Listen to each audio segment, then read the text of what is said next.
And with this example, we'll understand the significance of this property, use submit behavior. Let's flip to Visual Studio. I have a simple ASP.NET Web application project here. Let's enter this literal text name. I want to bold that, so highlight and Control B. Let's drag and drop a text box control onto the web form, which allows the user to give the text. Discuss about the range validator control in ASP.NET. Before continuing with the session, I strongly recommend to watch operator and value to compare. On this slide, you can find resources for ASP.NET C# and SQL Server interview questions. That's it for today. Thank you for listening. Have a great day.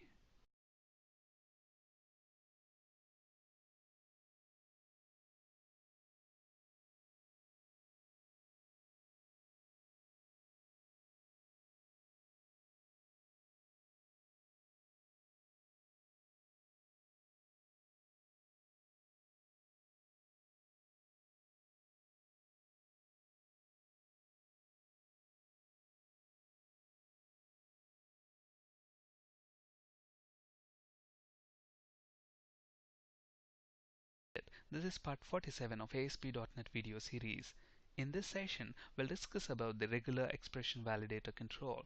Before continuing with the session, I strongly recommend to watch parts 44, 45 and 46 of this video series. Regular expression validator is a very powerful validation control.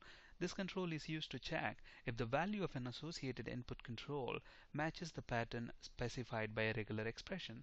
Let's understand what we mean by this with an example. Now on the screen you can see that we are asking the user to enter a valid email address.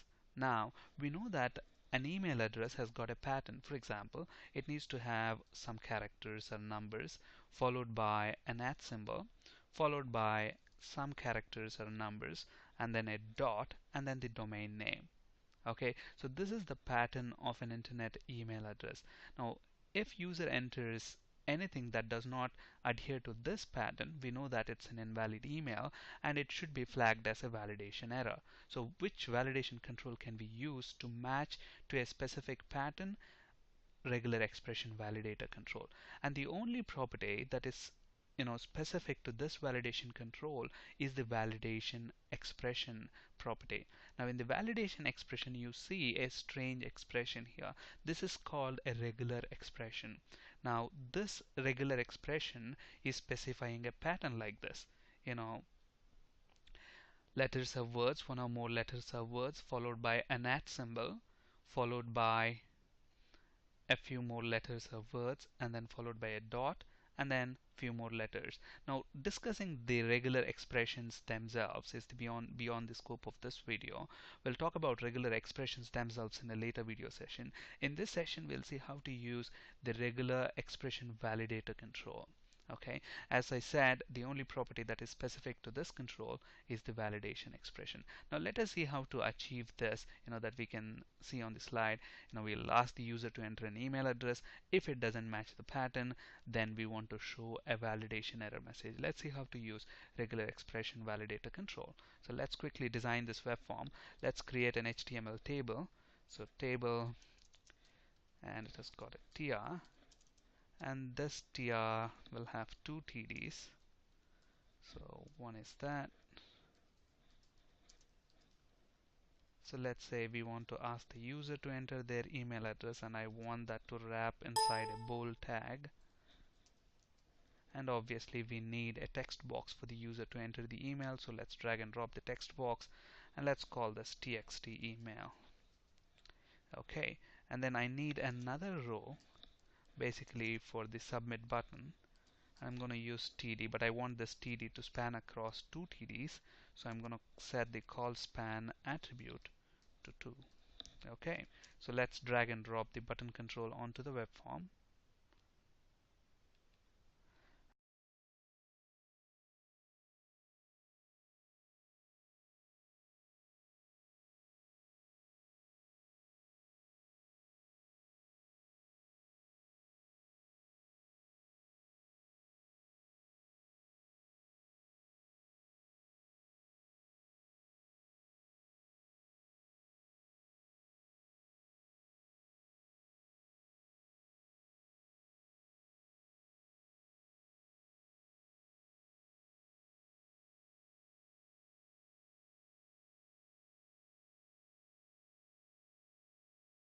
and let's call this btn submit, and let's call this maybe save or submit. And then I need another tr basically to include a label for the status. So let's drag and drop a label control onto the web form, and let's call this lbl.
We'll discuss about obtaining a strongly typed reference to the previous page when cross-page posting. Before continuing with the session, I strongly recommend to watch parts 53, 54 and 55 of this video series. In part 55 of this video series, we have discussed the basics of cross-page postback. In that session, if you remember, we had two web forms in an ASP.NET Web Application project. On web form 1, we have got two text box controls where the user can enter their name and email. Once they click this button, cross-page postback to web form 2, the contents of this web form will be posted to web form 2. And on web form 2, we have got two label controls. And in the code behind, we are actually using this.page.previous.page property to retrieve the previous page object, and then from the previous page object we are using the controls txt name and txt email present on this web form 1. From those text boxes we are retrieving the values and then displaying them in these label controls. So as you might expect, if I run this web application project as it stands, whatever values that we type into the text box controls on web form 1, and then once we submit those values, we will be able to retrieve and display them on webform 2. Currently we are on webform 1. I post this to webform 2. So on webform 2 we are able to retrieve them. And the way we are retrieving them is by using the find control method. Now there's nothing wrong with this, but it could be a little dangerous. Now for example, let's say I am when I'm developing this application, instead of typing in the ID of the control as txt name, let me say I had a typo. Instead of txt name, I had txt name 1. And now look at this. When I build the solution builds successfully without any compilation errors. On the status bar, you can see build succeeded. Now we deploy this application to production. Users start using them. And look at this. When I run this application, the webform 1 loads without any problem. Look at that. Currently we are on webform1.aspx. Now I can type. Look at this. The application is working fine. But then when I click this button and when the contents of this web form are posted to webform 2, on webform 2 what's going to happen, it's going to it will successfully typecast the previous page to page object, and then we are using the find control method. It tries to find a control on the previous page with txt name 1, but on webform 1 do we have any control with that ID? We don't. So obviously that's going to throw, this find control method is going to return null, and then on the null object we are retrieving the text property. So it's going to throw a null reference exception, and that happens at runtime. Okay, so our users will see the application breaking. So when I click this button, as you might expect, we get object reference not set to an instance of an object, which is nothing but a null reference exception. Okay, in this session we will see how to get a strongly typed reference to this previous page object so that we can use properties which can completely eliminate these null reference exceptions. Okay, let's see how to do that. Now, to obtain a strongly typed reference to the previous page, there are two very simple steps. The first step is to create public properties. So on webform 1, create public properties for those things that you want to expose to webform 2. In our case, we want to expose the name and email to the destination page. So I'm going to create public properties for these two strings, name and email. So let's first do that. So since name is a string, I'm going to create a string property, public string, and I'm going to call that name. And it's enough if we create them as a read-only property, because on the destination page we are just going to read those values. We are not going to alter them in any way. So I am going to have only the get accessor, and here we are going to return whatever value that is present in the txt name text box.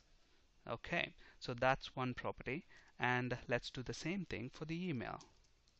Public string, and that's going to be email, and email will be present in txt email text box. Okay, so we have got the two properties that we require. The next step is to obtain a strongly typed reference by typecasting. So what do we mean by that? So on the destination page, look at this. How are we currently getting a reference to the previous page using this.page.previous page, or we can also say simply this.previous page. That will also give the same object back.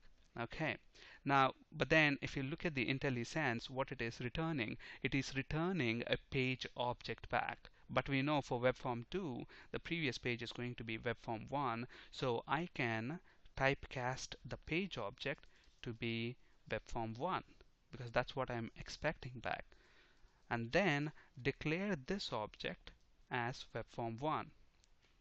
Okay, now we know that on webform 1 we have these two properties, and along the same lines we are going to retrieve the value from txt email text box and then assign that to label email. Done. So that's the only code that's required. So let's run this project now and then enter the name of the user and then the email, and once we click the go to webform 2 button, we should be able to retrieve from 1. I can expose the name and email that are typed into the text boxes using public properties. So let's create those public properties. So since name and email are strings, I'm going to say public string name, and I'm going to just have the get accessor because we only want to read the value. So return, where is the name present? It's present in txt name text box, so we are going to return that. And along the same lines, I'm going to make the email the public property. So public string email, and that's going to be in txt email text box. That's it. So what changes do we have to make to web form 2? Now on web form 2, we know that context.handler returns a page, but we know it's going to return web form 2. But the best way to check that, actually let's do that. So context.handler is going to return, since we are coming from web form 1 to web form 2, it's going to return for us web form 1. Okay, now I can simply get rid of this code and then use on web form 1 we have properties.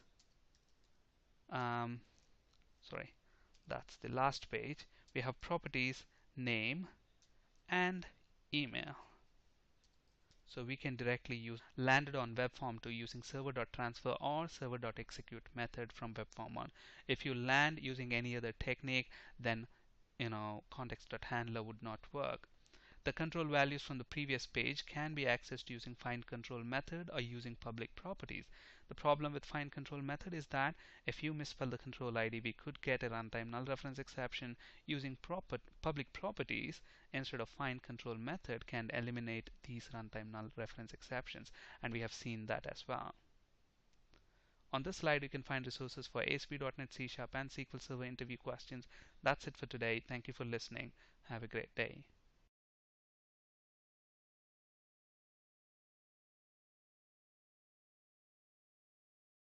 Welcome to Pragim Technologies. I am Venkat. This is part 59 of ASP.NET video series. In this session, we'll discuss about query strings in ASP.NET. Before continuing with the session, I strongly recommend to watch parts 56, 57, and 58 of this video series. In ASP.NET, there are different techniques to send data from one web form to another. We have discussed about cross-page postback and context.handler objects in the previous sessions of this video series. In this session, we'll discuss about query strings. The rest of the techniques, which include cookies, session state, and application state. Okay. Now, what are query strings? Query strings are actually name value pairs.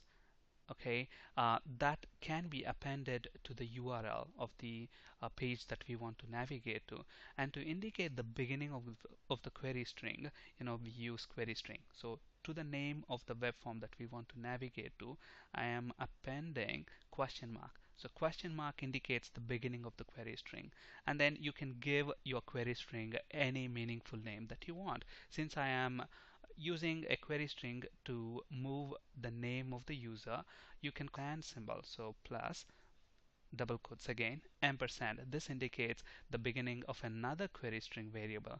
Now what else I want to send from web form 1 to web form 2? Email as well. So I'm going to say user email is equal to, and that's again the name of the query string variable. And where is the value coming from? The value is coming from txt email text box. That's it. So all we have done until now, to the web form that we want to navigate to, we used a question mark to indicate the beginning of a query string. That's the name of the value. Now the next task is to actually read that value from the URL and display it on these label controls on webform2.aspx.